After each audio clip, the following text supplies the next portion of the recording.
Alors je suis avec Gilles Pagès du Mas de Figuier. Et Gilles, tu sais que c'est les 30 ans donc, de l'AOC Languedoc. Qu'est-ce que ça évoque pour toi? Déjà, ça évoque que la région a monté en qualité. Parce que 30 ans en arrière, les AOC du Languedoc étaient moins connus que ceux qu'ils représentent en ce moment. Notamment, il y a Languedoc, AOC Languedoc, et puis il y a les appellations avec le nom du village, appellation village, ou les appellations de zone. Voilà. C'est très important parce que les gens ont joué, du moins les vignerons ont joué le jeu de restructurer leur vignoble, de changer un petit peu les élevages de vin. Et à travers ça, on a vu vraiment que la qualité du vin a bien monté. Donc les AOC du Languedoc sont de plus en plus connus et reconnus, que ce soit au point de vue déjà régional, national et international.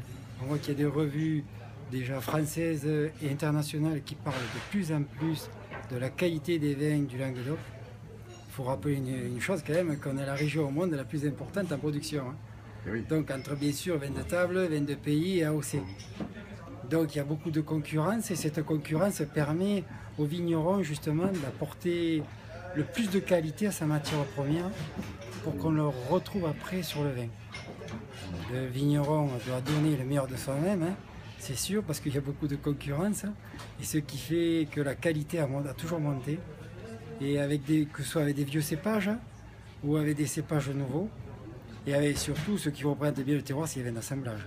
Parce que c'est ce qui fait une qualité vraiment de vins qui ont donné que du bonheur sur déjà le terroir, parce qu'il y a le terroir aussi qui va jouer énormément, mais aussi bien sûr il y a la maturité. En rouge, on va avoir des syrahs qui seront excellentes, des grenaches, des mourvèdres. À côté de là, il y aura de plus en plus aussi de jolis blancs, avec des petits rendements et des belles concentrations. Puis il y a 30 ans en arrière, ça on ne le voyait pas. Bon. Et ça a bien évolué. Toi, tu as démarré en 2001, oui. À moitié pratiquement. Donc, qu'est-ce qui t'a poussé à quitter la cave coopérative pour tenter cette aventure? Notamment, c'est la qualité que mon père avait pu m'enseigner déjà.